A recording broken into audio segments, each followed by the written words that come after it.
Hello नमस्कार राम राम। आप सभी विद्यार्थियों का आपके अपने विद्या स्थल में स्वागत है। तो उम्मीद करते हैं कि तुम लोग जहाँ भी होगा लाजवाब शानदार बेमिसाल अद्भुत गजब मस्त स्वस्थ तंदुरुस्त होगा और अपने जीवन में कुछ ना कुछ अच्छा करने का प्रयास कर रहा होगा। तो जो आज का वीडियो है इसमें हम लोग पॉलिनॉमियल का एनसीईआरटी एक्सरसाइज क्वेश्चंस डिस्कस करने वाले हैं। लेकिन क्वेश्चन डिस्कस करने से पहले हम बताए भी थे कि एनसीईआरटी में एक टेबल बना है जो हम लोग कल देखे भी थे, कोइंसिडेंट पैरेलल नो सॉल्यूशन वाला। उसी टेबल को एक और बार यहाँ पे देख समझ लीजिए, फिर हम लोग एनसीईआरटी एक्सरसाइज 3.1 पे चलते हैं। तो देखो ये टेबल क्या कह रहा है। तो टेबल में क्या क्या है, सबसे पहले तो सीरियल नंबर है, 3 सीरियल नंबर है। ठीक है, देखो इसमें 3 सीरियल नंबर हुआ। ठीक है, उसके बाद क्या देखने को मिल रहा है, उसके बाद है अपने पास pair of lines. Pair of lines कहने का मतलब ये जो चीज़ दे रखा है अपने को, इक्वेशंस दे रखा है। ठीक है, जो पेयर ऑफ इक्वेशन इसको हम बोल दें, पेयर ऑफ इक्वेशंस अपने को दे रखा है। ये पहला इक्वेशन है, ये दूसरा इक्वेशन है। अब इन्हीं दोनों इक्वेशंस में रेशियो निकाला है, A1 A2 B1 B2 C1 C2। जो हम लोग बात किए थे कि A1 B1 C1 ये सब क्या होता है, रियल नंबर्स होता है, मतलब इक्वेशन में जो नंबर है वो होता है। तो जैसे x के साथ जो है वो A1 है, तो x के साथ कुछ नहीं तो 1 है, तो A1 हो गया 1 अपने पास। यहाँ पे x के साथ जो है वो क्या है, A2 है, तो क्या हो गया 3 हो गया। ठीक है, वैसे B1 B2 देखेंगे तो ये -2 है, -2 लिखा गया। B2 की जगह पे 4 है तो 4 लिखा गया। C कांस्टेंट नंबर कुछ भी नहीं है यहाँ पे, तो जब कांस्टेंट नहीं है तो वहाँ क्या लिखती है कि 0। यहाँ पे कांस्टेंट नंबर क्या है अपने पास, -20, तो क्या लिखा गया है -20। उम्मीद करते हैं रेशियो निकालना पता चल गया होगा। अब इसको सॉल्व करना है, जो रेशियो निकाला गया उसको सॉल्व करना है और देखना है कैसा रिलेशन आता है। तो इन दोनों में रिलेशन देखेंगे तो 1/3 -2/4, मतलब अगर इसको काटा भी जाएगा तो ये कितना आएगा 1/2 -1 और 2। तो क्या ये दोनों इक्वल है, मतलब हम इक्वेट करना शुरू से ही शुरू करेंगे, मतलब पहले ही रेशियो से। तो इन्हीं दोनों में अपने को नॉट इक्वल वाला मिल गया रिलेशन। तो जब नॉट इक्वल अनइक्वल वाला रिलेशन मिल गया तो आगे चेक ही नहीं करना है। और जब कभी भी ऐसा रिलेशन मिलेगा, मतलब ऐसा रेशियो मिलेगा, तो जो ग्राफिकल रिप्रेजेंटेशन होगा, कहने का मतलब जो ग्राफ बनेगा, ग्राफ किस तरीके का बनेगा, तो ग्राफ बनेगा इंटरसेक्टिंग लाइन बनेगा, मतलब ग्राफ कुछ ऐसा बनेगा ये वाला। ठीक है, और यहाँ पे जो सॉल्यूशन होगा, मतलब कितना सारा आंसर निकलेगा, तो कितना आंसर निकलेगा, केवल 1। और इस 1 को भी हम लोग क्या बोलते हैं, यूनिक सॉल्यूशन। उम्मीद करते हैं कि ये रेशियो वाला कहानी समझ आया होगा। सिमिलरली इसी तरीके से दूसरे इक्वेशन को देखा जाए तो दूसरा इक्वेशन क्या कह रहा है, तो दूसरा इक्वेशन कह रहा है कि भाई 2x + 3 - 9। अब यहाँ मत देखो, खुद से सोचो, A1 कितना है 2, B1 कितना है 3, C1 कितना है -9। वैसे A2 कितना है 4, B2 कितना है 6, C2 कितना है -18। अब रेशियो निकाला जाएगा।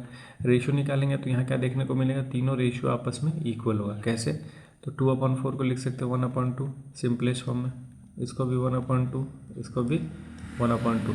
तो तीनों इक्वल आ गया, और तीनों इक्वल आ गया तो कहने का मतलब जो ग्राफ होगा कैसा होगा, कोइंसिडेंट। कोइंसिडेंट कहने का मतलब क्या हो गया, ग्राफ जैसे मान लो एक लाइन ये है तो दूसरा लाइन इसी के ऊपर होगा, इसी के ऊपर होगा, दूसरा लाइन बन जाए इसी के ऊपर, जैसे ये हो गया, इसी के ऊपर हो गया, तो इसको हम बोलते हैं कोइंसिडेंट लाइन। और जब कोइंसिडेंट लाइन है तो सॉल्यूशन कितना होता है, तो सॉल्यूशन होता है many solution, infinitely many solution होता है। मेनी क्यों बोलते हैं, क्योंकि जिस जहाँ जहाँ दोनों लाइन एक दूसरे को टच करा वो सब उसका आंसर होता है। जैसे देखो यहाँ पे बोला गया एक 1 सॉल्यूशन, 1 क्यों है, क्योंकि दोनों लाइन आपस में एक दूसरे को एक जगह पे टच कर रहा है, इसलिए 1 सॉल्यूशन है। यहाँ पे बहुत जगह पे टच कर रहा है ना, दोनों लाइन एक दूसरे को बहुत सारी जगह पे टच कर रहा है, इसलिए इसका आंसर कितना है, मेनी सॉल्यूशन। वैसे अगर बात कर ले पैरेलल लाइन अगर बन रहा तो पैरेलल लाइन कब बनता है, उसके लिए रेशियो क्या होना चाहिए, A1/A2 B1/B2 not equals to C1/C2। Equation देखा जाए तो A1 के जगह पे 1 है, A2 के जगह पे 2 है, B1 के जगह पे 2 है, B2 की जगह पे 4 है, C1 की जगह पे -4 है, C2 की जगह पे -12। अब जब सॉल्व करेंगे तो जो सिंपलेस्ट फॉर्म में मिलेगा 1/2 मिल जाएगा, ये 1/3 मिल जाएगा। तो अब देखा जाए ये दोनों तो सेम है लेकिन ये सेम नहीं है, तो ये रिलेशन अपने को मिला। और ये रिलेशन का मतलब ग्राफ जो बनेगा कैसा बनेगा, पैरेलल में। पैरेलल लाइन कहने का मतलब क्या है, एक लाइन ये है दूसरा लाइन ये है, मतलब दोनों आपस में दूर जो दूरी रहेगा वो सेम रहेगा, इनके बीच का जो गैप रहेगा हमेशा सेम रहेगा। तो क्या ये लाइन कभी मिलेगा, आपस में एक दूसरे को टच कर पाएगा, कभी नहीं टच कर पाएगा, तो इसलिए इसका क्या हो जाएगा आंसर, नो सॉल्यूशन। उम्मीद करते हैं ये टेबल समझ आएगा, ये टेबल इंपॉर्टेंट है, इसको याद रखना पड़ेगा क्योंकि इससे बहुत सारा क्वेश्चन सॉल्व होगा। वैसे क्वेश्चन करते करते ये टेबल याद हो जाएगा। तो अब हम लोग चलते हैं क्वेश्चन को डिस्कस करने के लिए। तो फिलहाल इस टेबल को साइड करके क्वेश्चन देखते हैं। जो अपने पास पहला क्वेश्चन है एनसीईआरटी एक्सरसाइज 3.1 हम लोग डिस्कस करें 3.1। इसमें जो अपने पास पहला क्वेश्चन है उसको देख लीजिए, वो क्या कह रहा। तो पेन का कलर थोड़ा सा चेंज करना। वो कह रहा है कि 10 student of class 10th in mathematics quiz. ठीक है, क्वेश्चन तुम लोगों के पास होगा, हम डायरेक्ट सॉल्यूशन बता रहे हैं, मतलब क्वेश्चन पढ़ के डायरेक्ट इक्वेशन फॉर्म करने का कोशिश करें। तो कह रहा है कि क्लास 10th के 10 स्टूडेंट हैं। तो सबसे पहले स्टूडेंट कैसे बनता है, बॉयज़ और गर्ल्स से। तो हम लोगों को मालूम ही नहीं है बॉयज़ कितने गर्ल्स कितने, तो हम क्या मान लेंगे, let number of boys be x, उसी तरीके से number of girls be y, क्योंकि जो स्टूडेंट है वो स्टूडेंट कहीं ना कहीं बॉयज़ और गर्ल्स से ही बनते हैं, इसलिए यहाँ पे हम क्या बोल दिए कि नंबर ऑफ बॉयज़ कितना मान लिए x, नंबर ऑफ गर्ल्स कितना मान लिए y। अभी हम पूरा पढ़े नहीं लेना, हम इतना मान लिए एक लाइन पढ़ के, क्योंकि कोई कह रहा क्वेश्चन में 10 स्टूडेंट है क्लास 10th के, नंबर ऑफ गर्ल्स। अब अकॉर्डिंग टू क्वेश्चन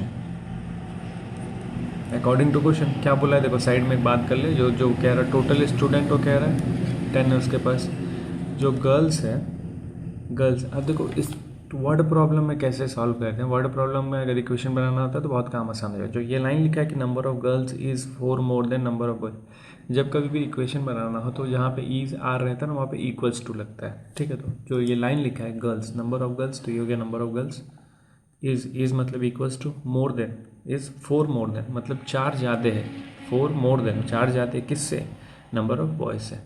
तो ये दो बात वो कर रहा है। ठीक है, अगर ये दो बात हम समझ गए तो इक्वेशन अपना बन सकता है। तो हम क्या मान लें, यहाँ पे दो चीज़ें, गर्ल्स और बॉयज़, हम बॉयज़ को माने हैं x, गर्ल्स को माने हैं y। अब अकॉर्डिंग टू क्वेश्चन अगर देखा जाए इक्वेशन क्या बन रहा है, तो कह रहा टोटल स्टूडेंट 10 है, तो कहने का मतलब x plus y equals to 10 होगा क्या, टोटल स्टूडेंट 10। टोटल स्टूडेंट कैसे बनेगा, गर्ल्स और बॉयज़ से ही तो बनेगा। ये जो स्टूडेंट है कहीं ना कहीं गर्ल्स प्लस बॉयज़ ही तो होगा, तो ये तो हम लिखे हैं गर्ल्स और बॉयज़ कितना हो गया 10। ऑल्सो एक और चीज़ दे रखा अपने को, क्या दे रखा है कि जो नंबर ऑफ गर्ल्स है, तो नंबर ऑफ गर्ल्स हम क्या माने हैं y, number of girls y is 4 more then, किससे ज़्यादा है, वो नंबर ऑफ बॉयज़ से। समझ आया बात, किसी शेयर वाले में कोई परेशानी जो नहीं होगा। अब हम लोग इसको आगे सॉल्व कर ले, ये तो इक्वेशन बना लिया, अब हमको निकालना है नंबर ऑफ बॉयज़ कितना है, नंबर ऑफ गर्ल्स कितना है। तो इसको सॉल्व करने के लिए हम क्या कर लें, इक्वेशन 1 और इक्वेशन 2 मान लेते हैं इसको। तो ये है अपने पास इक्वेशन 1 और ये है अपने पास इक्वेशन 2। फिर से अब क्या लिख लें, अब लिख ले सॉल्व करने वाला कहानी। अब देखो सॉल्व कैसे होगा, यहाँ पे दो वेरिएबल है, दोनों दो वेरिएबल दो इक्वेशन है, तो आंसर निकल आएगा। अगर ये जो y का वैल्यू दे रखा अपने को, दे रखा मतलब जो अभी इक्वेशन फॉर्म किया हम लोग, y का कहाँ गया, ये y का जो इक्वेशन हम लोग फॉर्म किए हैं, क्या फॉर्म किया x+4। तो y का जो इक्वेशन है x+4, अगर y का वैल्यू हम यहाँ पे इस्तेमाल करते तो सॉल्व हो सकता है। तो करके देखते हैं, करने पे ही पता चलेगा, वैसे थोड़ी पता चलेगा। तो हम क्या लिख दे रहे हैं इंग्लिश में, using equation 2 in equation 1 use कर रहे हैं। तो जैसे x है, x के जगह पे x हो गया, y के जगह पे क्या लिख देंगे x+4, और साथ में यहाँ क्या हो जाएगा 10। अब देखो x एक ही परिवार का है, तो ये कितना हो जाएगा 2x, साथ में हो गया 4 इक्वल्स टू 10। अब यहाँ से अगर हम निकालना चाहें तो 4 उधर जाएगा तो 6 बचेगा, 10 - 4 6 हो जाएगा। तो यहाँ से x का वैल्यू कितना आ गया 3, क्योंकि 6 डिवाइडेड बाई 2 होगा, तो x का वैल्यू 3 आ गया। अगर x का वैल्यू 3 आ गया, x का वैल्यू अगर हम यहाँ रखेंगे तो y निकल आएगा क्या। अब क्या कर ले, यहाँ पे एक सुंदर सा लाइन लिख दें, थोड़ा जगह ही कम पड़ जाता है यार, यूजिंग x इन इक्वेशन 2। अब इसके बाद क्या कर रहे हैं हम लोग, x का इक्वेशन 2 में इस्तेमाल करें, तो हम डायरेक्ट बता रहे हैं। जैसे मान लो y है, x की जगह पे कितना रखेंगे 3 + 4, तो y कितना आ जाएगा 7। तो क्या अपने पास दोनों आंसर निकल के आ गया, दोनों आंसर मतलब number of boys number of girls दोनों निकल के आ गया, क्या आई या निकल के। अगर देखें हम लोग नंबर ऑफ बॉयज़ कितना लिए थे x, और x का वैल्यू कितना आ गया 3, और नंबर ऑफ गर्ल्स क्या लिए थे y का आंसर कितना आ गया 7। तो हो गया, आंसर निकल के आ गया। अगर ऐसा लगे कि यार हमको डाउट लग रहा मेरे आंसर पे, तो जो भी दो इक्वेशन हम लोग लेट किए थे, यहाँ जो भी दो इक्वेशन हम लोग बनाए थे, इन दोनों इक्वेशन में वैल्यू पुट करके देख लो x और y का। अगर दोनों left hand side right hand side equal आया तो मतलब हम लोग सही हैं। तो यहाँ पे ना आंसर भी चेक करने की आवश्यकता नहीं है जाके पीछे, हम लोग यहाँ पे डायरेक्ट इक्वेशन में वैल्यू रख के भी चेक कर सकते हैं हम लोग का आंसर सही है या गलत है। उम्मीद करते हैं समझ आया होगा, बहुत टफ नहीं था। इसमें बस करना क्या है, क्वेश्चन के अकॉर्डिंग चलना, जो क्वेश्चन कह रहा उसको सुन के इक्वेशन बनाना, सॉल्व करना, कुछ हार्ड नहीं है, ये सबसे आसान चैप्टर है। ठीक है, मिलते हैं फिर नेक्स्ट क्वेश्चन पे। अब अपने पास सेकंड क्वेश्चन क्या कह रहा है, 5 pencil and 7 pen together cost ₹50। यहाँ पे बहुत इंपॉर्टेंस है इंग्लिश का। जो क्या कह रहा, 5 पेंसिल और 7 पेन का दाम है 50 रुपये। फिर से हम साइड में लिखते जो जो दे रखा अपने को, तुम लोग को ये करना नहीं है, अभी हम बस सीखने के लिए बता रहे हैं। थोड़ा सा गड़बड़, 7 पेन है और 5 पेंसिल है, 5 पेंसिल 7 पेन, इसका दाम लग रहा है अपने को 50 रुपये, ठीक है। वाइल 7 पेंसिल और 5 पेन, 7 पेंसिल और 5 पेन, इसका जो दाम लग रहा है वो लग रहा है 46 रुपये। तो बोल रहा भैया पेंसिल और पेन का दाम बता दीजिए, इन दोनों का दाम बता दीजिए। चलिए बता देते हैं, कोई दिक्कत नहीं है। देखो जहाँ पे 2 इक्वेशन और 2 वेरिएबल, जैसे देखो यहाँ पे पेन पेंसिल है, यहाँ भी पेन पेंसिल, तो हम सॉल्व कर सकते हैं। अगर यहाँ बोल देता पेन पेंसिल, यहाँ बोल देता इरेजर पेन, नहीं सॉल्व हो पाता, क्योंकि वहाँ पे 3 वेरिएबल आ गया ना, 3 चीज़ आ गया। तो जहाँ 3 चीज़ आ गया, 2 इक्वेशन है तो नहीं सॉल्व हो पाएगा। तो उसके लिए हमको क्या करना पड़ेगा, 3 इक्वेशन बनाना पड़ता है। फिलहाल अपने पास हम लोग पढ़ रहे हैं pair of linear equation in 2 variable, तो यहाँ पे 2 ही इक्वेशन बनेगा और 2 ही वेरिएबल रहेगा, तो यहाँ पे सॉल्व हो सकता है, ठीक है। तो जो भी अब अकॉर्डिंग टू क्वेश्चन दे रखा है उसको हम लोग लेट कर लेते हैं। तो पेन और पेंसिल है, ठीक है, तो उसको हम लेट कर लेते हैं कि लेट नंबर ही निकालना है कि प्राइस निकालना है, क्या निकालना है, कॉस्ट निकालना है। तो कॉस्ट लेट करेंगे, let price of each pencil be rupees x हो गया, and price of each pen be rupees y, ये भी हो गया, समझ आया होगा। अब हम लोग क्या कर लें, according to question. According to question लिखने का मतलब जो इक्वेशन दे रहा है वो लिखेंगे हम लोग। तो इक्वेशन क्या बनेगा अपने पास, तो कह रहा है कि 5 पेंसिल, तो 5 पेंसिल 5 लिख दें, पेंसिल की जगह पे क्या लिख देंगे x, क्योंकि दाम लेना ना 5 पेंसिल का दाम, तो 5x हो जाएगा टोटल दाम, प्लस 7 पेन का दाम 7y हो जाएगा। तो टोटल कितना खर्चा हो रहा, 20 रुपये। ये खर्चा दे रखा है अपने पास। तो जब खर्चा दे रखा है, तो अगर मान लो हम एक चॉकलेट 5 रुपये खरीद रहे हैं, तो 3 चॉकलेट कितने का होगा, एक चॉकलेट का दाम 5 रुपये, तो 3 चॉकलेट का दाम कितना है, 15 रुपये। मल्टीप्लाई करके आया ना टोटल प्राइस, वही चीज़ है, ये टोटल प्राइस दे रखा है अपने को। तो अगर अपने पास प्राइस ऑफ पेंसिल x लिए हैं और नंबर ऑफ पेन 5 है, तो दोनों को मल्टीप्लाई करेंगे तो टोटल कॉस्ट निकलेगा, टोटल कॉस्ट निकलेगा, पाँचों का कॉस्ट निकलेगा। सेम यहाँ पे अगर 7 पेन है और एक पेन का दाम y है, तो मल्टीप्लाई करेंगे तो टोटल कॉस्ट निकलेगा 7 पेन का, ठीक है। तो ये जो टोटल खर्चा आ गया पेन पेंसिल मिला के वो 50 है। एक और चीज़ यहाँ पे दे रखा ऑल्सो करके लिख लें हम लोग, वो क्या दे रखा है कि 7 पेंसिल और 5 पेन, इसका जो दाम दे रखा है 46 दे रखा है। अब इसको हम लोग क्या बना लेते हैं, इक्वेशन 1, इसको बना लेते हैं इक्वेशन 2। तो उम्मीद करते हैं यहाँ तक तो समझ आएगा, यहाँ तक कोई दिक्कत नहीं हुआ होगा। अब हम लोग चलते हैं आगे सॉल्व करते हैं। तो आगे सॉल्व करने के लिए क्या करना पड़ेगा, वैल्यू पुट मेथड कर लें, या सब जैसे ये थोड़ा सा मामला गड़बड़ जा रहा है। मामला गड़बड़ मतलब अभी तुम लोगों को बताया नहीं है हम लोग, substitution method, elimination method, graphical method अभी ये डिस्कस नहीं किए हम लोग, तो इसलिए थोड़ा सा अजीब लगेगा। लेकिन देखो ये 2 इक्वेशन है, इन 2 इक्वेशन को सॉल्व करना है। तो सॉल्व करने के लिए एक बॉर्डर लाइन यहाँ ड्रॉ कर दें और बगल में सॉल्व करने का कोशिश करें। अब अगली बार से थोड़ा छोटा लिखेंगे इसको। तो अब सॉल्व करने की कोशिश में क्या क्या लिखेंगे वो देखा जाए। जो इक्वेशन 1 है, तो इक्वेशन 1 को हम लिख सकते हैं फ्रॉम इक्वेशन 1 से हम क्या लिखेंगे, देखो 5x is equals to 50 minus 7y लिख सकते हैं। यहाँ से x का वैल्यू क्या आ जाएगा, 50 माइनस 7y अपॉन में 5 हो जाएगा। अब ये जो x का वैल्यू, इसको हम यूज़ करेंगे इक्वेशन 2 में। एक इक्वेशन से मतलब पहले इक्वेशन से हम x या y किसी का वैल्यू निकाल सकते हैं, याद नहीं करना है। किसी भी इक्वेशन से 1 से 2 से किसी का वैल्यू निकालो, x का निकालो, y का निकालो, जिसका मर्जी उसका निकाल लो और दूसरे इक्वेशन में रखना है। जैसे मान लो हम 1 को सॉल्व किए और x का वैल्यू निकाले, तो इसका वैल्यू हम किस में रखेंगे, सेकंड में। अगर हम सेकंड को सॉल्व करके x या y का वैल्यू निकालते तो किस में रखते हैं, फर्स्ट इक्वेशन में, ठीक है। एक इक्वेशन को सॉल्व करके दूसरे इक्वेशन में वैल्यू रखना है, याद नहीं करना है इसको, ठीक है। अब हम इसका यूजिंग x किस में कर लेंगे, इक्वेशन 2 में। तो कर लिया जाए, यहाँ लिख देते हैं पेन चेंज करके। तो यूजिंग x इन इक्वेशन 2 क्या देखने को मिलेगा, अरे क्या देखने को मिलेगा, तो 7 x की जगह पे लिखेंगे 50 माइनस 7y अपॉन में 5 प्लस 5y इक्वल्स टू 46, ये देखने को मिला। अब इसको सॉल्व करेंगे तो y का आंसर निकल जाएगा, फिर y का वैल्यू यहाँ रखेंगे तो x निकल जाएगा। तो सॉल्व करने के लिए इसको साफ कर देते हैं, यही सॉल्व करेंगे अपना हम लोग, ठीक है। तो इसको थोड़ा सा क्लियर कर दे, थोड़ा ज़्यादा ही बड़ा बड़ा लिख दिए थे ना इधर, अगली बार से इसको थोड़ा छोटा लिखेंगे। तो क्या लिखेंगे, देखो मल्टीप्लाई करेंगे तो 7 5 जा, मतलब ब्रैकेट हटा रहे हैं तो मल्टीप्लाई करेंगे तो क्या लिखेंगे, 7 5 जा 350 माइनस 7 7 जा 49 वाई, और डिनोमिनेटर में अपने पास 5 प्लस 5 वाई इक्वल्स टू 46, ठीक है। अब एलसीएम लेंगे तो ये तो 350 रहेगा माइनस 49 वाई रहेगा, और एलसीएम लेंगे तो यहाँ कुछ नहीं है तो क्रॉस मल्टीप्लाई करते हैं हम लोग।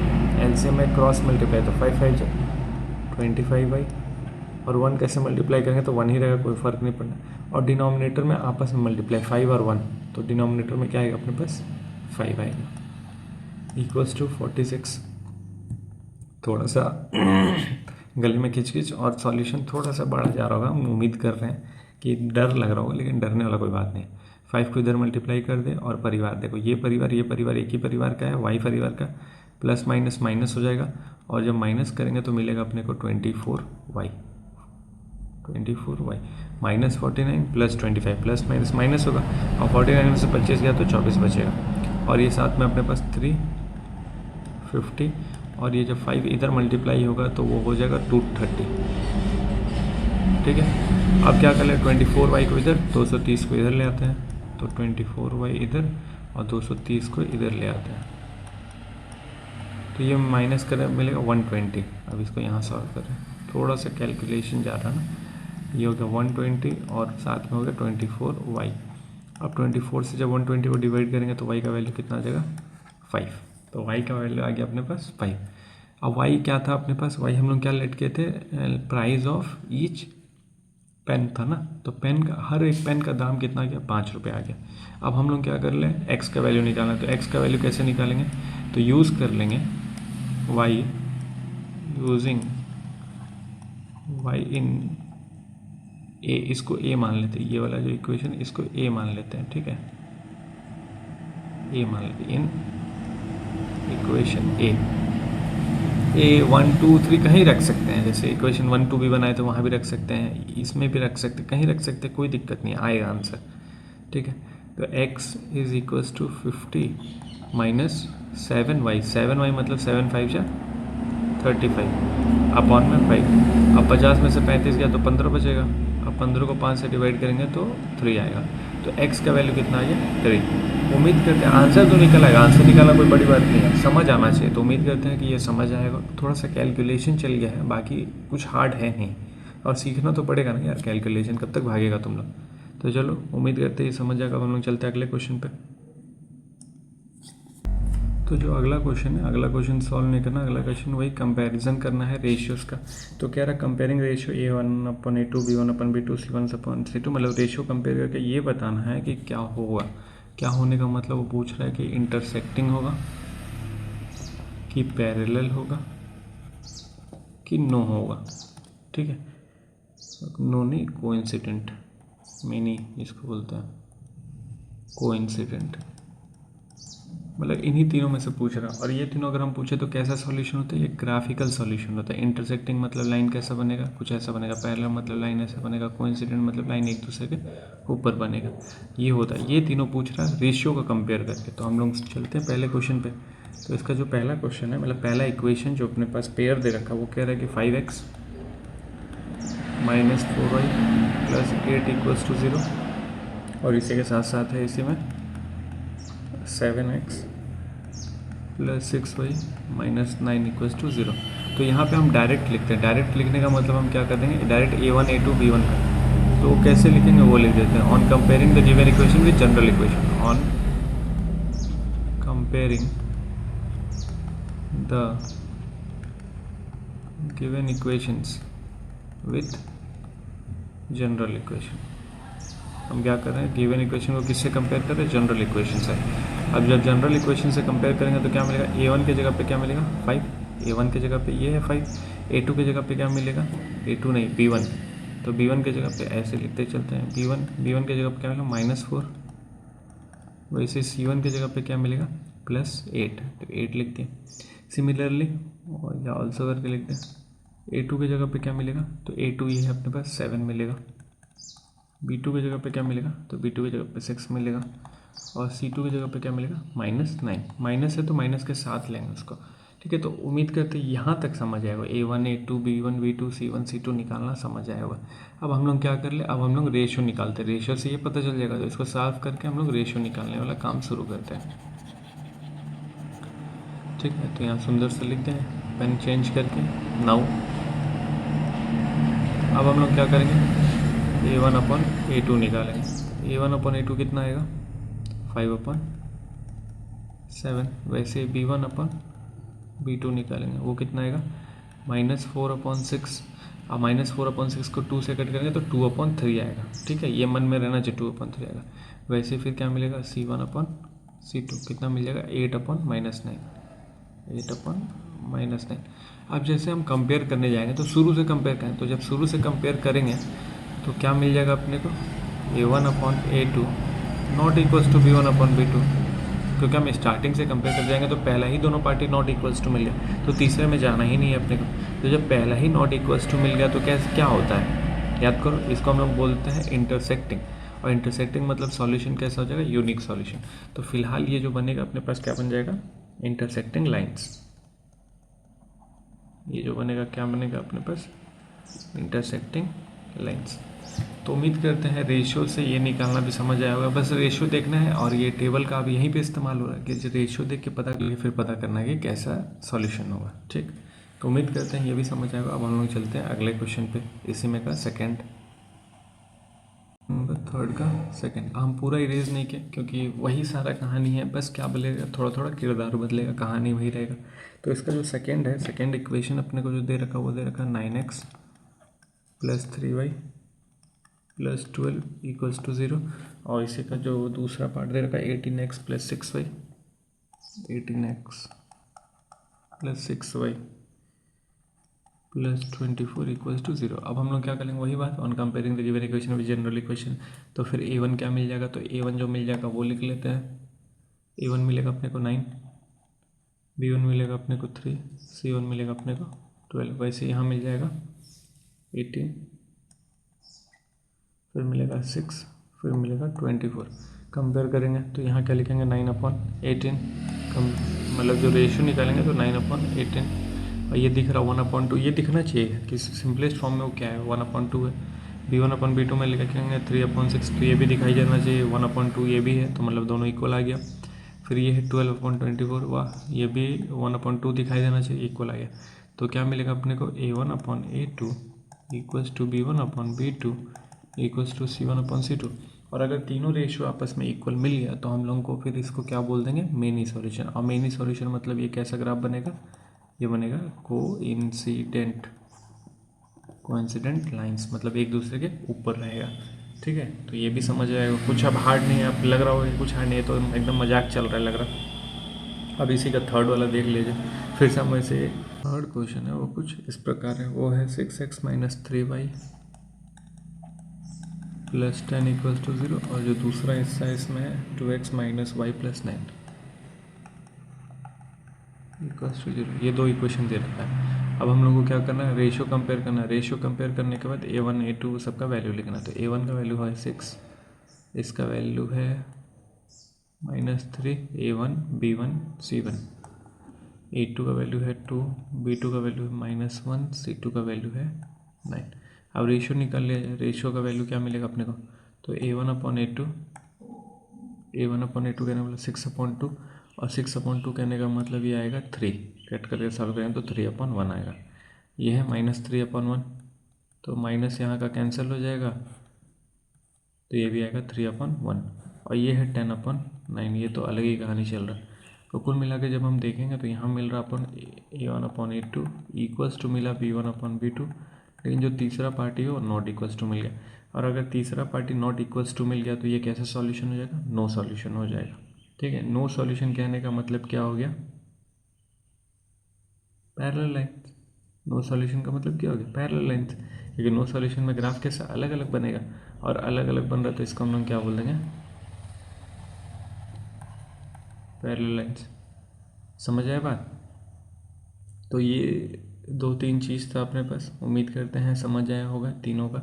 और हम तो कहेंगे कि तुम लोग वीडियो का पहला हिस्सा देखना मत, अपने से सॉल्व करना। वो एनसीईआरटी का बुक खोलना, वो जो टेबल उसको सामने रखना, वहाँ से देख देख के करना। कि मान लो अगर हम रेशियो निकाल रहे हैं तो क्या देखने को मिल रहा है, तो वहाँ से देख देख के करें तो ज़्यादा मतलब सीखेगा। यहाँ से तो ठीक है, अच्छी बात है, लेकिन वहाँ से ज़्यादा सीखेगा।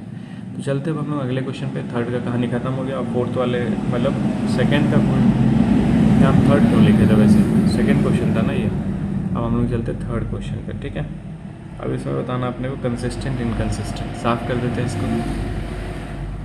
अगला क्वेश्चन है भाई रेशियो निकालना है, लेकिन रेशियो में इस पर कंसिस्टेंट इनकंसिस्टेंट बताना है। तो कंसिस्टेंट इनकंसिस्टेंट के बारे में बात करते हैं। एक और बात कर लेते हैं। जैसे मान लो 3 तरीके का ग्राफ बनता है अपने पास। एक हो गया ये, जिसको हम लोग बोलते हैं इंटरसेक्टिंग, ठीक है। दूसरा ग्राफ बनता है अपने पास ये,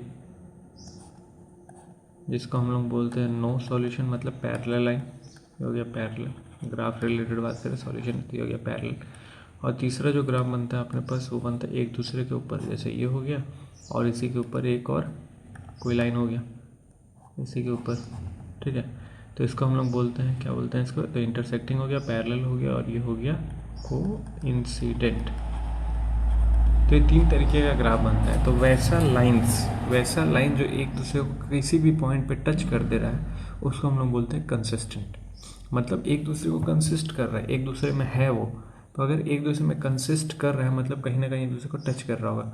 तो ये जो लाइंस है अपने पास, मतलब इंटरसेक्टिंग वाला और कोइंसिडेंट वाला, देखो एक दूसरे को कहीं ना कहीं, जैसे यहाँ पे टच कर दिया, ये तो पूरा ही टच कर रहा है, तो कहीं ना कहीं जो टच कर दे रहा है इन दोनों को हम लोग बोलते हैं कंसिस्टेंट। तो ये भी जो हो जाएगा कंसिस्टेंट हो जाएगा। कहने का मतलब वैसा लाइन जो इंटरसेक्टिंग है या वैसा लाइन जो कोइंसिडेंट है उसको हम लोग कंसिस्टेंट बोलते हैं, ये भी कंसिस्टेंट हो जाएगा।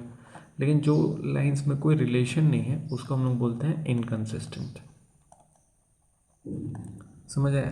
तो इस वाले क्वेश्चन में, मतलब जो थर्ड क्वेश्चन है उसमें ये सब नहीं पूछा है। इसके पहले वाले में तो ये सब पूछा था, इस वाले में पूछा है कंसिस्टेंट इनकंसिस्टेंट बताना है। तो अब अपने को पता चल गया कि इंटरसेक्टिंग रहेगा तो कंसिस्टेंट हो जाएगा, पैरेलल रहेगा तो इनकंसिस्टेंट रहेगा, कोइंसिडेंट रहेगा तो कंसिस्टेंट रहेगा, ठीक है।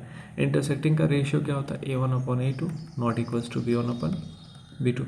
पैरेलल का रेशियो क्या होता है, A1/A2 B1/B2 इक्वल्स में, लेकिन लास्ट जो होता है C1C2 नॉट इक्वल होता है। कोइंसिडेंट में तीनों रेशियो आपस में इक्वल हो जाए। तो अगर हम रेशियो से भी निकालना चाहेंगे तो हम लोग कंसिस्टेंट इनकंसिस्टेंट निकाल सकते हैं, ठीक। तो उम्मीद करते हैं ये कहानी समझ आएगा। अब हम चलते हैं क्वेश्चन पे। तो इसको थोड़ा सा साफ करते हैं, उसके बाद हम लोग क्वेश्चन डिस्कस कर लेते हैं।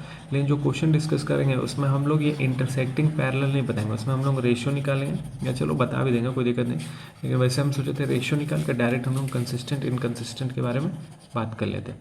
तो जो इसमें का पहला क्वेश्चन है, थर्ड का पहला क्वेश्चन है, वो कुछ इस प्रकार है। तो लिख लेते हैं भाई थर्ड का फर्स्ट क्वेश्चन। इक्वेशन क्या दे रखा है, 3x + 2y = 5। थोड़ा सा देखो इक्वेशन लिखने का तरीका भी यहाँ अलग है। 3x + 2y = 5, ठीक। दूसरा इक्वेशन इसी में जो दे रखा है वो है 2x - 3y = 7। अब यहाँ पे हम पहले एक चीज़ समझा देते हैं।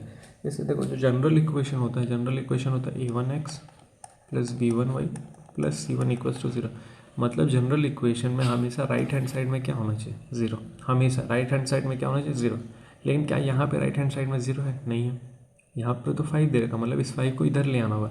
लेकिन हम बिना ले आए भी सॉल्व कर सकते हैं अगर दोनों इक्वेशन एक ही जैसा है। कहने का मतलब जैसे मान लो ये दे रखा अपने को 3x + 2y = 5, और अगर ये ऐसे दे देता 2x - 3y - 7 = 0, तब हम डायरेक्ट नहीं सॉल्व कर सकते थे। तब हमको इसको अरेंज करके इधर ले आना पड़ता, तब सॉल्व करते। समझ आ रहा बात, पहुँच रहा हूँ वहाँ तक मतलब तुम लोगों तक। मच्छर काट रहा हूँ हमको यार।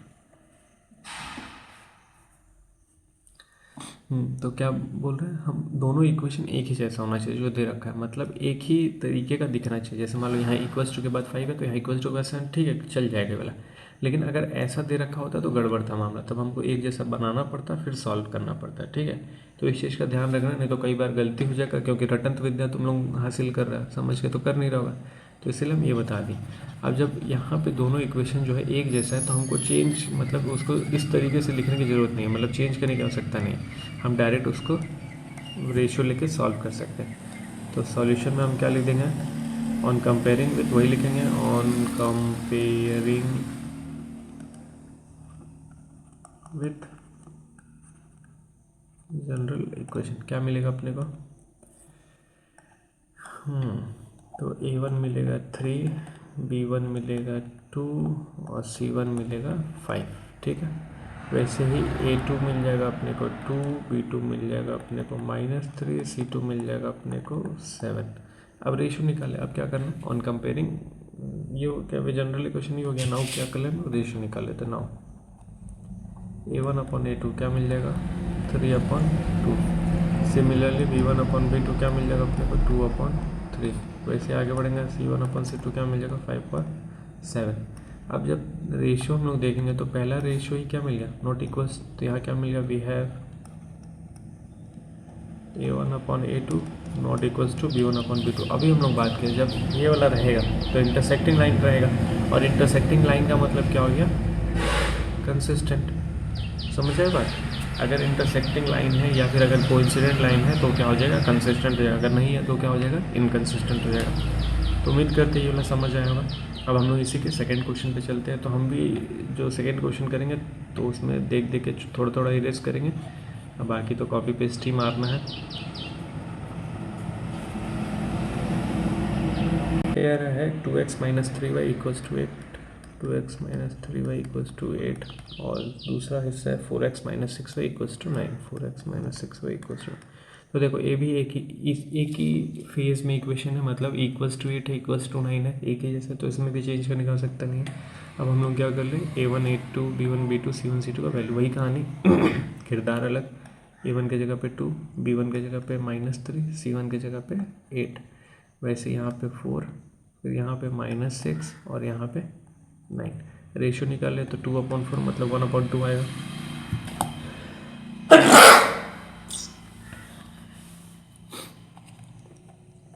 वैसे -3/6 तो -3/6 भी दिख रहा है, 1/2 ही आएगा, और 8/9 तो कुछ नहीं दिख रहा, वो अपने आप में ही है कुछ ना कुछ। अब यहाँ से जब रेशियो निकालेंगे तो क्या देखने को मिलेगा, वी हैव, तो व्हाट वी हैव, A1/A2 कितना है, 1/2 equals to B1/B2 1/2 not equals to C1/C2। अगर ये मिल गया तो एक ऐसा ग्राफ मिल रहा है अपने को पैरेलल लाइन, और अगर पैरेलल लाइन मिल रहा है तो एक ऐसा हो जाएगा इन कंसिस्टेंट। समझ आया बात? तो उम्मीद करते हैं कि ये समझ आया होगा। इसमें का 2 क्वेश्चन हम डिस्कस कर दिए हैं, बाकी ऐसा लग रहा था और भी करना ही पड़ेगा, तो एक और कर लेते हैं, मतलब थर्ड और फिफ्थ कर लेते हैं, फोर्थ तुम लोग खुद से करना। थर्ड और फिफ्थ इसलिए कर लेते हैं क्योंकि लीनियर इक्वेशन में नहीं दे रखा है, लीनियर मतलब एक लाइन में इक्वेशन नहीं दे रखा है इसीलिए, ठीक है। फ्रैक्शन में है उसका कुछ A1 B1 वाला हिस्सा, तो उसको हम लोग सॉल्व करते हैं। जो थर्ड क्वेश्चन है वो कह रहा है कि 3/2x प्लस 5/3y = 7। फिर उसके बाद 9x - 10y = 14। ये 2 इक्वेशन दे रखा, ठीक है। अब इन दोनों इक्वेशन का हमको सॉल्व करना है और बताना है। तो सॉल्व करके बताने के लिए क्या करना है, जो कहानी वही रहेगा, on comparing with general equation. तो A1 की जगह पे क्या लिख देंगे, 3/2, B1 की जगह पे लिख देंगे 5/3, C1 की जगह पे लिख देंगे 7। ये हो जाएगा 8, 2 हो जाएगा 9, ये हो जाएगा -10 और ये हो जाएगा 14, ठीक है। अब सॉल्व करते हैं।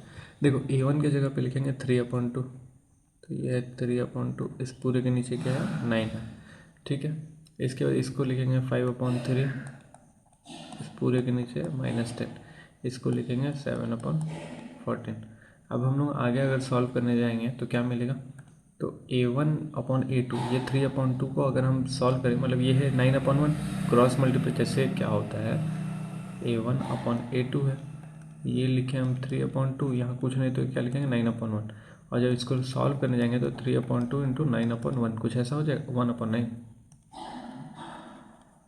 उल्टा हो जाएगा ये, तो 1/9 हो जाएगा। तो ये कितना आ जाएगा, 3/18, और 3/18 कहने का मतलब 1/6। समझ आए ला बात? तो वही बात हम यहाँ पे कर रहे हैं, या फिर ऐसा कर समझ लो ना, ये 3/2 को 3 ऊपर रहेगा, 2 सीधा सीधा नीचे आ जाएगा, तो हो जाएगा 3/18। सेम यहाँ पे 5 ऊपर का 3 नीचे का तो आएगा 5/-30। तो डायरेक्ट अब हम लिख रहे हैं जो भी अपने को रिजल्ट मिल रहा है वो डायरेक्ट हम लिख रहे हैं। तो यहाँ रिजल्ट मिलेगा A1/A2 मिलेगा अपने को 3/18, B1/B2 मिलेगा अपने को 5/-30, वैसे C1/C2 मिलेगा अपने को 7/14 मतलब 1/2। इसको अब इसको सॉल्व करें तो 1/6, इसको सॉल्व करें तो -1/6। ठीक है, ये प्लस में आ रहा है, ये माइनस में आ रहा है, तो इक्वल कहाँ हुआ? तो अब यहाँ पे मिलेगा A1/A2 not equals to B1/B2। अब जब नॉट इक्वल्स टू मिल गया तो कहने का मतलब यूनिक हो गया, यूनिक मतलब इंटरसेक्टिंग हो गया, इंटरसेक्टिंग मतलब हो गया कंसिस्टेंट। अब देखो एक ही चीज़ में सब रिवाइज कर ले रहे हैं। ये हो गया यूनिक, यूनिक मतलब इंटरसेक्टिंग, और इंटरसेक्टिंग का मतलब कंसिस्टेंट। तो उम्मीद करते हैं ये वाला भी समझ आया होगा। अब हम लोग चलते हैं अगले क्वेश्चन पे, फोर्थ हम नहीं बताएंगे, सीधा हम चलते हैं फिफ्थ वाले पे। और फिफ्थ वाला भी नहीं बताएंगे, फिफ्थ वाला भी तो हम लोग को ट्राई करना इसी तरीके का है। तो थर्ड का 3 क्वेश्चन डिस्कस कर लिए, बाकी 2 क्वेश्चन तुम्हारे हवाले वतन साथियों। अब हम लोग चलते हैं सीधे क्वेश्चन नंबर 4 पे। और इसमें कह रहा है कि अगर कंसिस्टेंट है, मतलब कुछ इक्वेशंस दे रखा है, कह रहा है कि अगर वो कंसिस्टेंट है तो उसका ग्राफिकली सॉल्यूशन बताना है। तो कर लेते हैं डिस्कस इसको, फिर देखते हैं क्वेश्चन नंबर 4 क्या कह रहा है। 4 में 4 हिस्से हैं, 4 हिस्से में मतलब 4 इक्वेशन दे रखा है। बोल रहा है कि अगर वो कंसिस्टेंट आएगा तो उसका सॉल्यूशन निकालना। अभी तो बस हम लोग देख रहे थे यूनिक है, कोइंसिडेंट है, मतलब ग्राफ देख रहे थे, अलजेब्रिक सॉल्यूशन देख रहे थे, और कंसिस्टेंट इनकंसिस्टेंट देख रहे थे। इस वाले में देखना है, पहले में अपने को देखना है कि अगर कंसिस्टेंट होगा तो ग्राफिकली भी इसका सॉल्यूशन निकालना है अपने को। ठीक है, तो पहला इक्वेशन जो दे रखा है फोर्थ का फर्स्ट, वो दे रखा है x + y = 5, और इसी में आगे दे रखा है 2x + 2y = 10। ठीक है, सारा कहानी वही रहेगा, सारा कहानी वही, मतलब रेशियो निकालेंगे फिर ग्राफ निकालना। तो पहले जैसे सॉल्व कर रहे थे कंसिस्टेंट निकालने के लिए, वहाँ तक सॉल्व वैसे ही करना। हम एक सॉल्व करके बता देते, ठीक है। तो फिर क्या लिखेंगे, on comparing the given equation with general equation. ठीक है, तो A1 क्या क्या आता है अपने पास, A1 A2 1 2, B1 B2, B1 है 1, ये है 2। अब इतना तो आ रहा होगा तुम लोगों को, हम उम्मीद है ऐसा करेंगे। ये है 5 और ये है 10। ठीक है, ये मिल गया अपने को। अब हम लोग क्या कर ले, नाउ रेशियो निकालते हैं। A1/A2 = 1/2, B1/B2 = 1/2, और C1/C2 5/10, कहने का मतलब 1/2। तो यहाँ देखेंगे तो तीनों आपस में इक्वल मिल गया, और तीनों आपस में इक्वल मिल गया तो क्या मिल गया अपने को, we have A1/A2 = B1/B2 = C1/C2, और तीनों इक्वल मतलब कोइंसिडेंट हो गया। कोइंसिडेंट का मतलब क्या हो गया कि अगर हम लोग इसका ग्राफ बनाएंगे तो एक दूसरे के ऊपर होगा, लाइन एक दूसरे के ऊपर होगा। और अगर कोइंसिडेंट है तो जो चीज़ होगा कंसिस्टेंट इनकंसिस्टेंट में क्या हो जाएगा, कंसिस्टेंट हो जाएगा। इतना तो पता चल गया। ठीक है, ऐसे ही जैसे पिछला वाला सॉल्व किया तो वैसे ही सॉल्व किया है। तो यहाँ तक सारा क्वेश्चन सॉल्व करना है, उसके बाद इसका ग्राफ बनाना है। आगे इसमें बोल रहा है कि ऑब्टेन सॉल्यूशन ग्राफिकली, मतलब एक्स वाई का वैल्यू निकालो, ग्राफ से निकालो। तो निकाल लेते भाई, यहाँ तो पता चल गया मेन ही सॉल्यूशन, बहुत सारा आंसर होगा। तो अब इसका हम लोग ग्राफ भी ड्रॉ करके देख लेते हैं। तो अब हम सीधा ग्राफ वाला किस्से पे चलते हैं, मतलब फोर्थ का जो भी क्वेश्चन होगा यहाँ तक अब डिस्कस नहीं करेंगे, उसका हम डायरेक्ट ग्राफ बनाएंगे। यहाँ तक तुम लोग खुद कर सकते हैं, खुद करना पड़ेगा, सीखना है तो खुद करना पड़ेगा। किसी कोई हमेशा कोई हाथ पकड़ के उंगली पकड़ के नहीं सिखाएगा चलाएगा, ठीक है, खुद करना पड़ेगा। तो अब हम लोग चलते हैं ग्राफिकली वाला सॉल्यूशन देखने।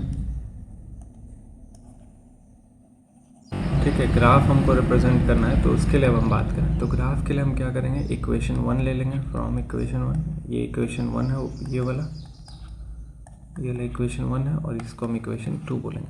तो फ्रॉम इक्वेशन 1 x और y ऐसे 2 कॉलम बना लेंगे। ठीक है, अपने मन से x का वैल्यू कुछ रखेंगे, y का वैल्यू कुछ आएगा, इसको बोलते हैं वैल्यू पुट मेथड।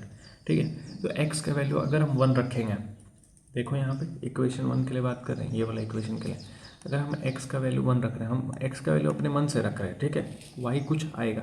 अगर हम x का वैल्यू 1 रखेंगे देखो x की जगह पे हम 1 रखें तो वो 1 इधर जाएगा, तो 5 - 1 कितना आ जाएगा 4। तो y का वैल्यू कितना आ जाएगा, तो y का वैल्यू आ गया 4। हम x अपने मन से रखे, y आ रहा है, ठीक है। उल्टा भी कर सकते हैं, y रख सकते हैं, x आएगा, ऐसा भी चल सकता है, याद नहीं करना इसमें। अगर हम x का वैल्यू 2 रखेंगे तो y का वैल्यू कितना आएगा, सोचो विचारो बताओ।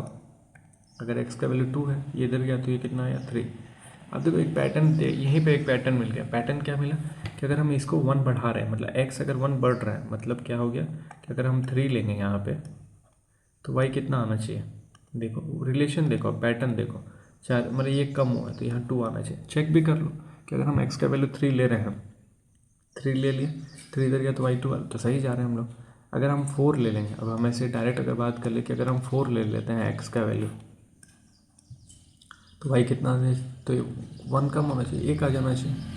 समझ आ रहा था, समझ आ रहा होगा, ठीक है। तो ये तो इक्वेशन 1 के लिए 4 प्लॉट कर लिए। अब ऐसे प्लॉटिंग कर लेंगे इक्वेशन 2 के लिए। तो सिमिलरली फॉर इक्वेशन 2 कर ले, फ्रॉम इक्वेशन 2 नीचे लिख लेते हैं फ्रॉम इक्वेशन सेकेंड, ठीक है। यहाँ पे भी क्या होगा अपने पास x और y होगा, ऐसे एक कॉलम बन जाएगा। यहाँ पे भी हम लोग एक वैल्यू फाइंड करेंगे, एक निकलता जाएगा, ठीक है, 4 निकालेंगे। वैसे हम लोग x का वैल्यू क्या ले लें 1, 0 से भी शुरू कर सकते हैं, कोई दिक्कत नहीं है।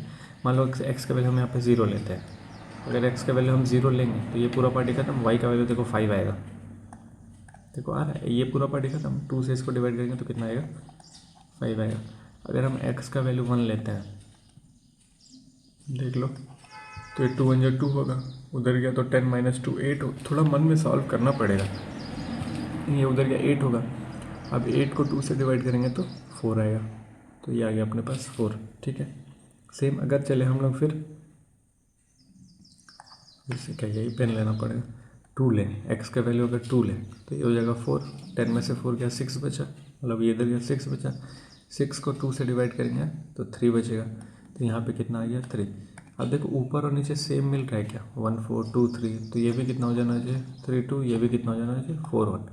ऐसे करना नहीं है, लेकिन एक बात हम बता रहे क्यों, क्योंकि हम लोग जो ग्राफ अभी देखे थे कंसिस्टेंट में, उसमें क्या देखे थे, कैसा ग्राफ बन रहा था, कोइंसिडेंट।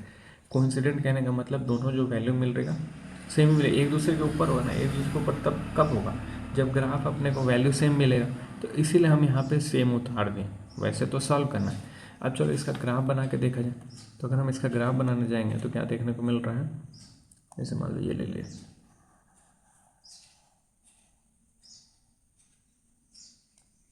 ठीक है, ये हो गया अपने पास लाइंस।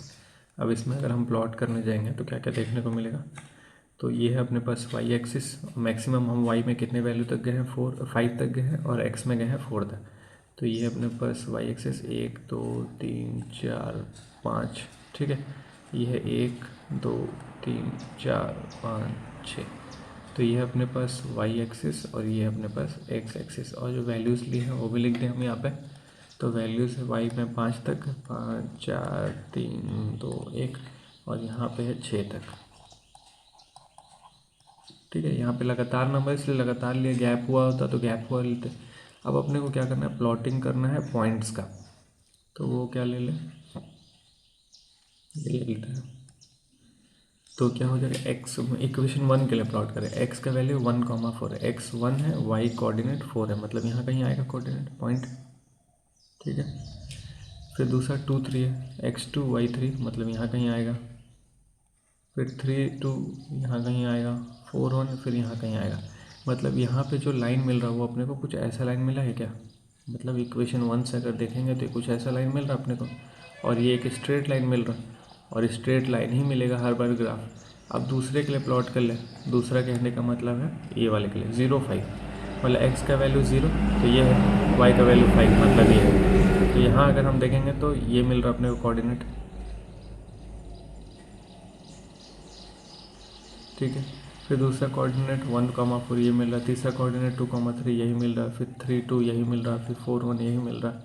तो अगर दूसरे पॉइंट के लिए हम प्लॉट करने जाएंगे तो कुछ ये मिल रहा है अपने को, ये मिलेगा अपने को। तो देखो दोनों एक दूसरे के ऊपर है क्या, जो बात कहते हैं कंसिस्टेंट में क्या होगा, कोइंसिडेंट है। कोइंसिडेंट मतलब एक दूसरे के ऊपर लाइन में, तो दोनों एक दूसरे के ऊपर ही तो बना है, तो यही अपने पास ग्राफ हो गया। तो यही क्वेश्चन में इस क्वेश्चन में एक्स्ट्रा यही काम करना है, ग्राफ बताना है, ग्राफ बनाना है, ठीक है। उम्मीद करते ये समझ आएगा।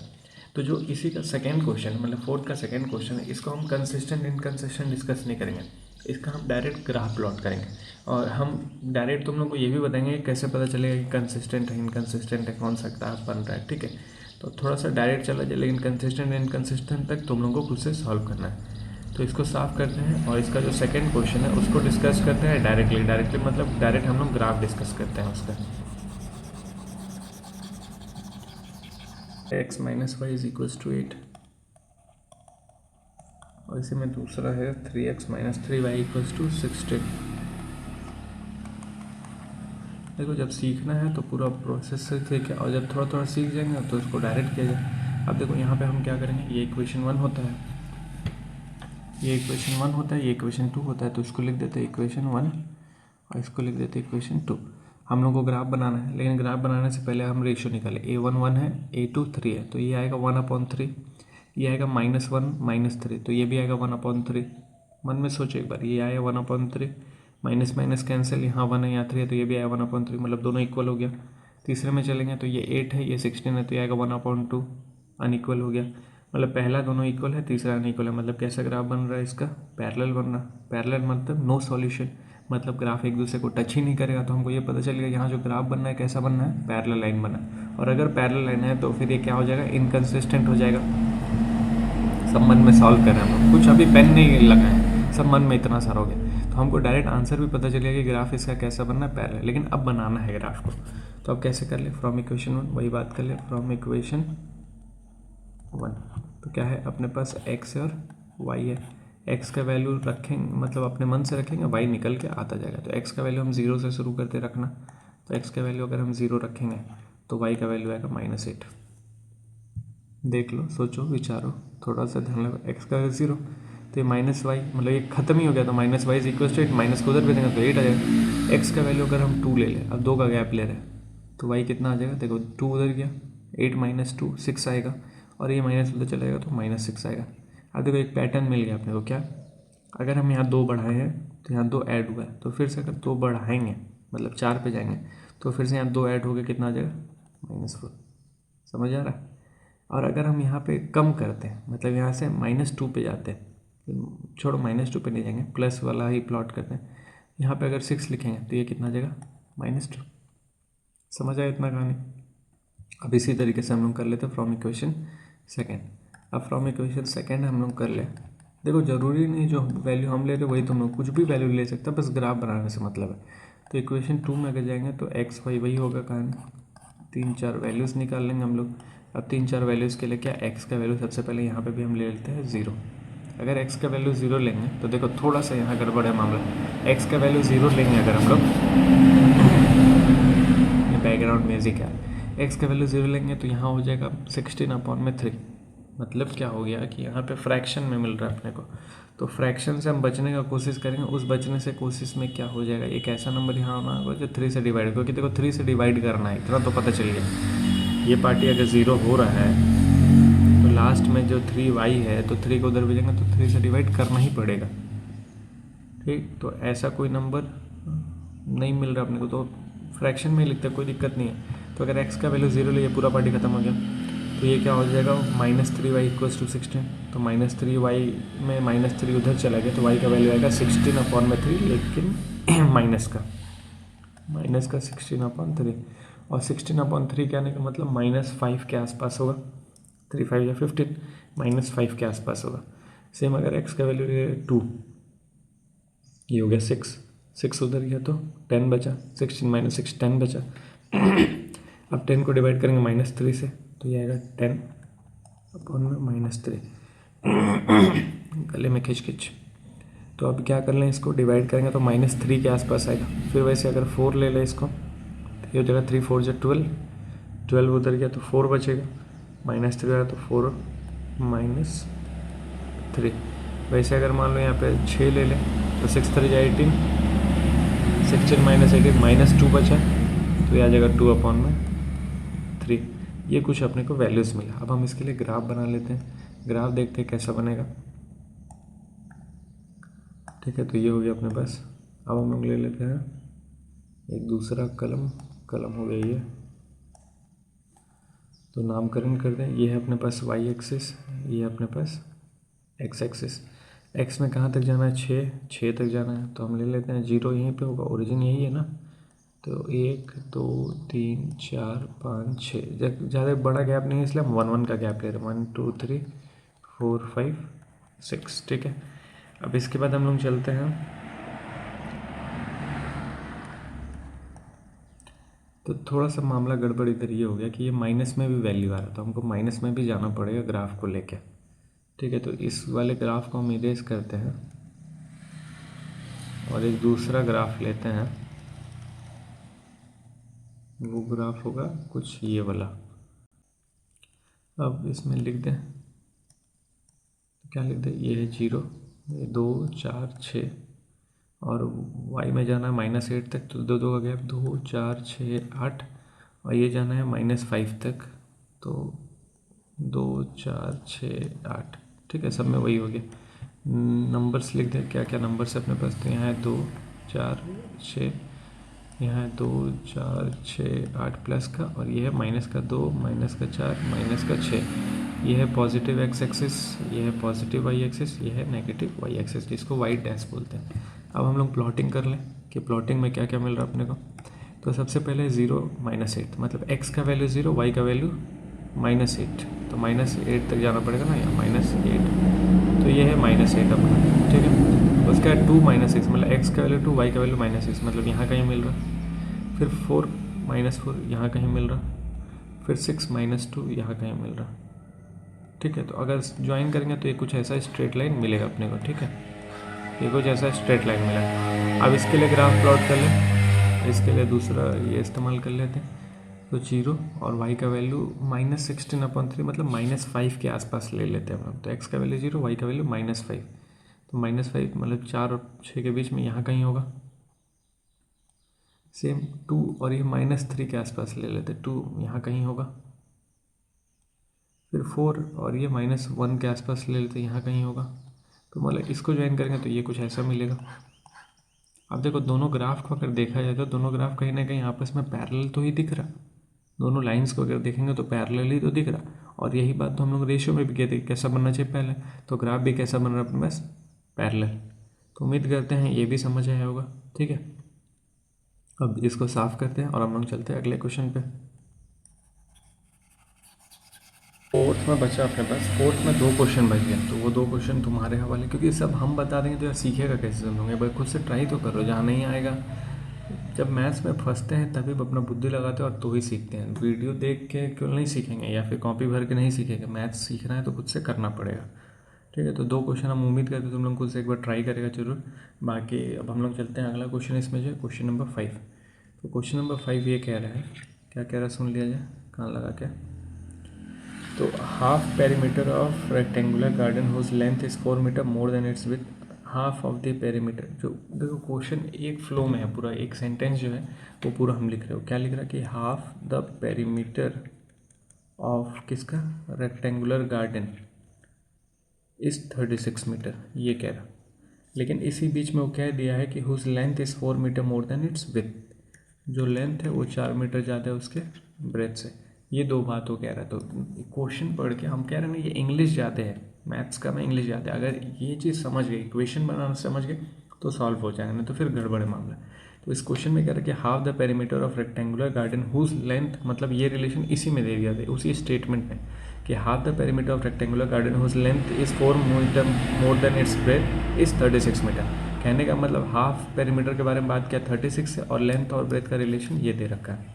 तो ये क्वेश्चन से पता चलिए। अगर हम लोग इक्वेशन लिखने जाएंगे तो क्या लिखेंगे, तो सबसे पहले इसको साफ कर दें। और अगर यहाँ पे देखेंगे तो लेंथ और ब्रेथ है अपने पास, तो इक्वेशन अगर लिखने जाएंगे तो क्या लिखेंगे, तो इक्वेशन लिखेंगे ये कि let the length of rectangular garden be L metre, और इसी तरीके से जो ब्रेथ हो जाएगा रेक्टेंगुलर गार्डन का उसको मान लेंगे B मीटर, ठीक है। अब अकॉर्डिंग टू क्वेश्चन कर लें। अकॉर्डिंग टू क्वेश्चन क्या है अपने पास, तो वो है कि half of perimeter equals to 36। और हाफ पेरीमीटर कहने का मतलब क्या, हाफ पेरीमीटर क्या होता है, 2L + B होता है equals to 36। Perimeter of rectangle क्या होता है 2l प्लस बी, इस 2 से इस 2 को मार दो तो बचेगा l प्लस बी, तो l प्लस बी कितना आ गया अपने पास 36। ये एक बात दे रखा है। ऑल्सो में एक और बात दे रखा है अपने को कि जो लेंथ है वो 4 मीटर ज़्यादा है किससे, ब्रेथ से, तो length is 4 metre more than its width, ये बात कर दिया। ये इक्वेशन 1 हो गया, ये इक्वेशन 2 हो गया। अब हम लोग कैसे सॉल्व कर लें, यूज़ करके सॉल्व कर लें, तो यूजिंग इक्वेशन 2 इन इक्वेशन 1, ठीक है।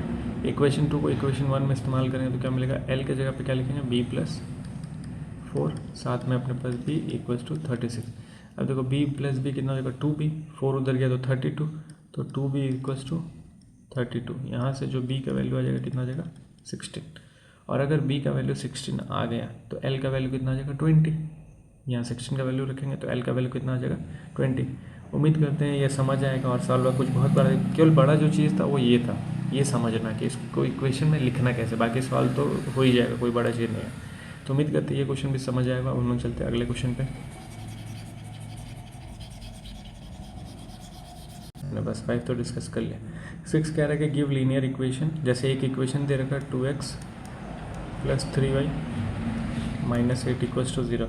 अब कह रहा है एक एक इक्वेशन अपने तरफ से दे दो जो रिप्रेजेंट करेगा इंटरसेक्टिंग लाइंस, इंटरसेक्टिंग, एक बार रिप्रेजेंट करेगा कोइंसिडेंट पैरेलल लाइन,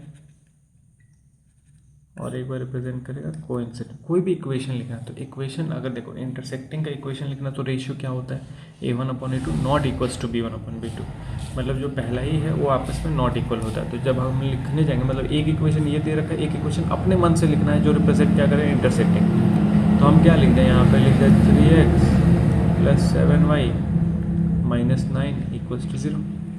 जरूरत नहीं तुम लोग ये लिखो, कुछ भी लिख सकता है, लेकिन कंडीशन क्या होना चाहिए a1/a2 not equals to b1/b2, मतलब दोनों रेशियो आपस में इक्वल नहीं होना चाहिए। वैसे अगर हम बात कर ले पैरेलल में क्या होता है, पैरेलल है तो पहला दोनों इक्वल होता है, तीसरा नॉट इक्वल होता है। तो पहला दोनों इक्वल करना तो हम यहाँ पे लिख ले 4x plus 6y minus 9 equals to 0।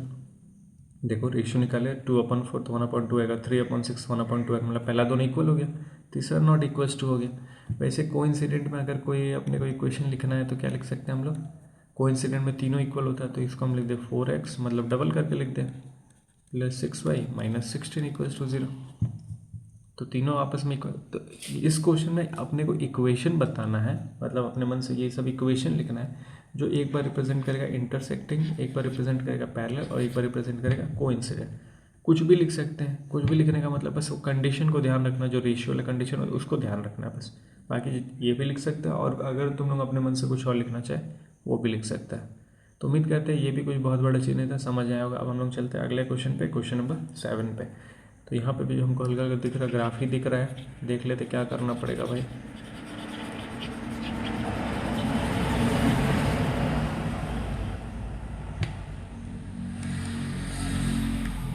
तो क्वेश्चन नंबर 7 कह रहा है कि ड्रॉ ग्राफ फॉर, ग्राफ ही बनाना है किसके लिए, x minus y plus 1 equals to 0 और 3x plus 2y minus 12, 3x plus 2y minus 12 equals to 0।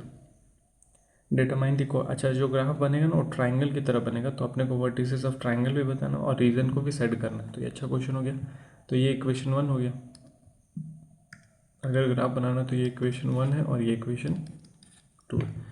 तो वही कर ले, फ्रॉम इक्वेशन 1 x और y, x का वैल्यू 0,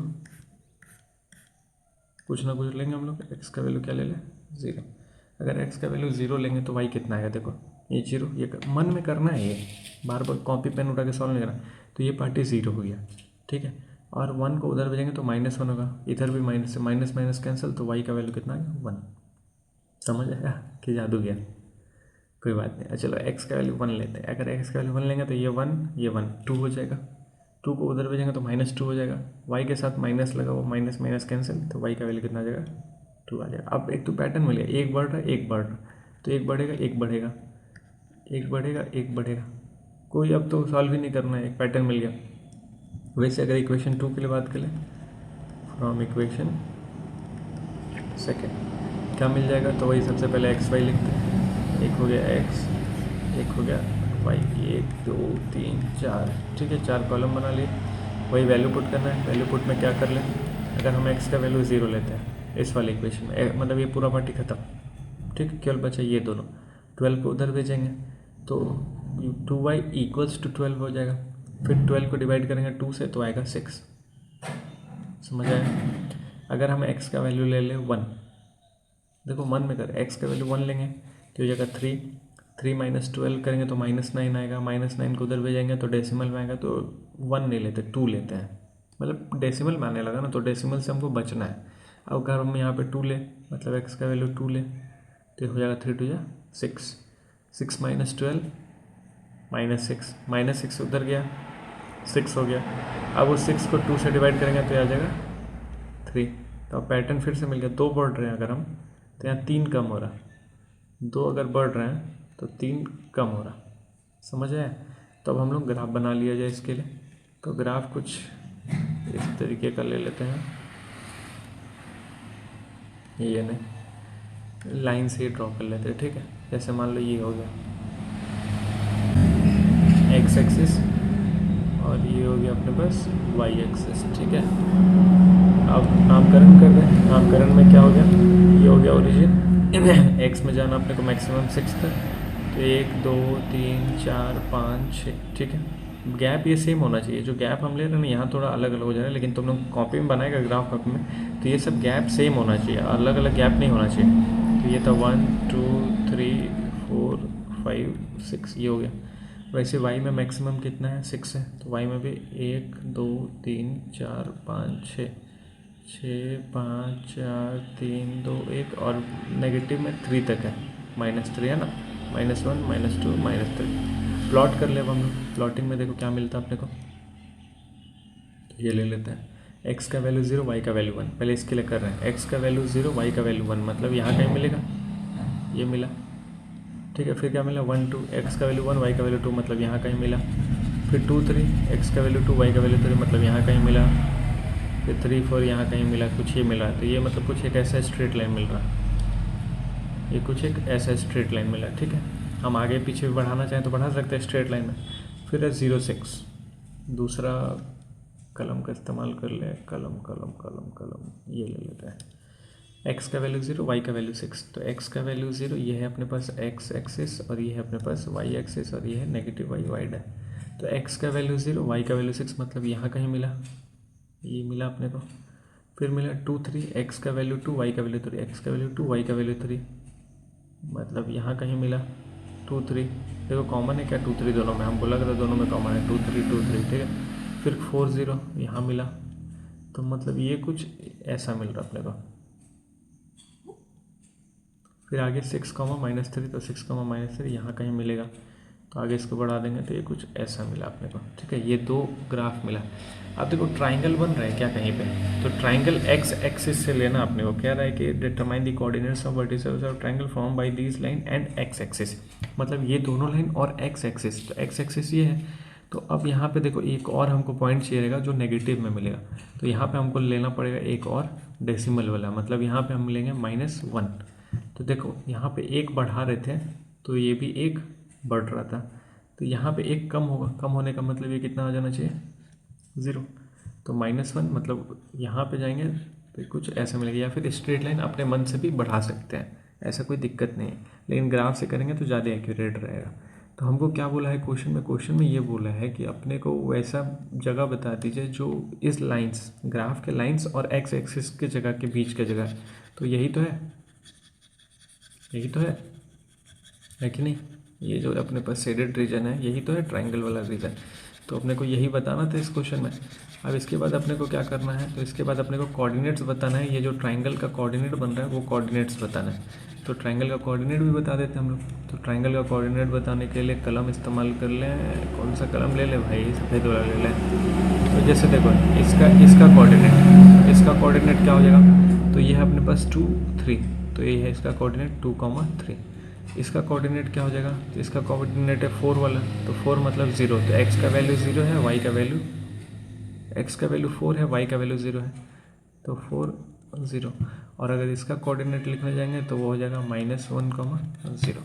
तो क्वेश्चन में बस यही बोलना था कि अपने को जो भी लाइन है उस लाइन से ट्राइंगल फॉर्म कर दो, लेकिन वो ट्राइंगल एक्स एक्सिस से फॉर्म होना चाहिए, तो फॉर्म हो गया एक्स एक्सिस से, और उसके बाद उसका कोऑर्डिनेट्स बताना तो हो गया। अब देखो इसी क्वेश्चन में ये भी हो सकता था कि वाई एक्सिस से पूछ लेता, वाई एक्सिस से पूछा तो ये वाला लेते हैं हम लोग, ठीक है, ये वाला।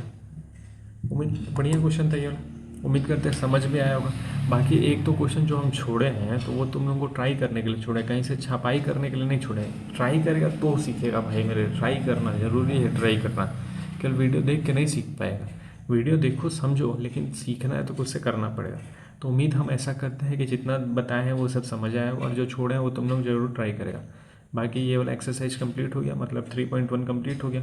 अब जो नेक्स्ट एक्सरसाइज है 3.2 उसको नेक्स्ट वीडियो में देखेंगे। फिर तब तक के लिए अपना ध्यान रखो और थोड़ा मोड़ा पढ़ाई लिखाई करते रहो। बाकी ठीक है, राम राम।